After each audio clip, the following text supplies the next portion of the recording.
Hi, welcome to this lecture where I thought I would share a few of my visualization stories. Before I took visualization courses, before I dove deep into manifesting courses or self-help courses, I really was a good visualization person. I remember when I built my first salon. And it was a great idea. I was young. I was only 23, 24 by the time it was built. And I got a loan from a bank with no money down. I had a great business plan. And everything was going great. The project was blessed. Of course, it was the 80s. It was a different time. They gave loans to young people all the time. Nothing like it is today. The banks actually helped people instead of took money from everybody. So they gave me the money, and I'm building my salon. I had a wonderful contractor, a family friend, and I told him what I wanted as far as lighting for my salon. And I visualized it. I knew what I wanted. And I'd only seen this type of lighting maybe 1 or 2 times. And they were new at the time. Of course, now it's 2017 when I'm taping this. And everybody's seen these lights. They're just that big long tube, and they shine down at banks and so forth. And they were hanging by a wire. It was completely new in the early 80s. No one had ever seen that before. It was super ultra modern. It looked super cool. I had to have those lights. So that's what I envisioned. That's what I visualized. It was in my dreams. I really built, the salon workstations, the hair stations really around it and under them in this big long light. And the contractor laughed. He goes, "Those are so cool and so new. There's no way." And I said, "Well, you just work at it. I just know that's going to happen. That's all I want." So, of course, I looked and he looked, my dad looked, my brother looked. That's what we did. That was always on a mission. And right up to almost the last week that we opened that salon during the months and months of construction, it was no, no, no. We were searching for alternatives, and I could not shake it. I wanted only those lights. Like maybe 2 weeks before we opened up, my contractor called me and he says, "I have good news. I just purchased the lights for you." He didn't ask me. He didn't ask me for a check. He wrote his own check and he just purchased them, and he knew I would certainly write him a check for those lights. He found them, and it was a bank that had closed. So banks are good for something, right? Especially in the 80s.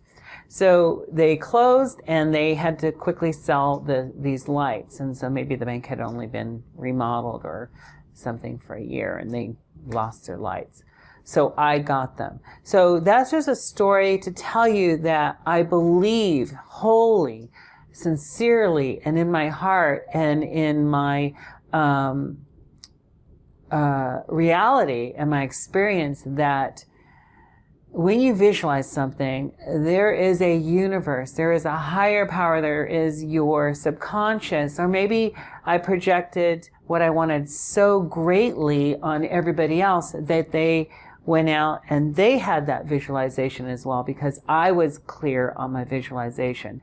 So it doesn't matter whether you think your higher power is working for what you are doing visualization-wise, or it's your subconscious, or that you projected it onto somebody. It is all the same to me, whether you believe that or not. Another visualization story, without getting into the airy-fairy part of it, is I moved from the Los Angeles area, Long Beach. I was a Long Beach hairdresser for years and years. And then I moved here to Chicago, where I am today. This is my apartment office.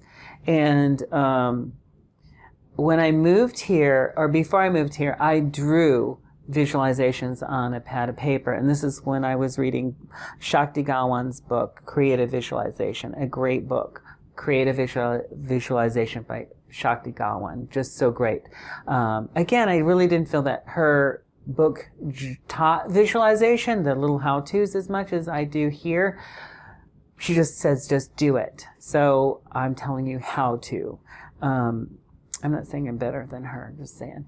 But so I drew what I wanted to visualize. I never wore a suit and tie to anything. I've always been an artist. I could wear basically what I'm wearing right now to anything everywhere. And I drew a picture of me in a suit and tie on the elevated transportation system we have, a train from wherever to whatever. And I drew the John Hancock Tower in the background, and I drew this moon, like as if I was coming home from work or going to work, or maybe it was the morning, I don't know, but that's what I drew. And I remember years later, after I drew that picture, I was sitting in the train. I'm in a suit. I was working at Lord & Taylor for Christian Dior Cosmetics as the counter manager. I only worked there maybe 6 months or something. I needed a job. I was so bored. I was just a writer for a year, so I just got this job. And it was the funnest job I ever had because I wasn't the owner. And I loved it because I had to wear a suit. I thought that was really important. And it was in my visualization to do that. And so I manifested that. And when I was on the train and I saw the moon,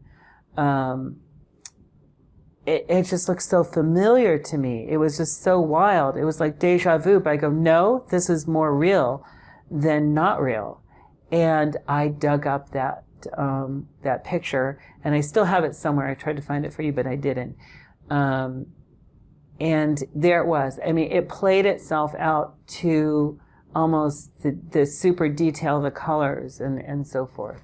So what I'm saying is visualization is super awesome. You have to use it. You draw it, you visualize it, and you tell your friends. Once your goal is completed, you tell the right people. You invest in putting it out in the world by doing the action, by moving to Chicago if that's what it is for you, or by telling your contractor that you want sausage lights in your hair salon. So those are 2 examples.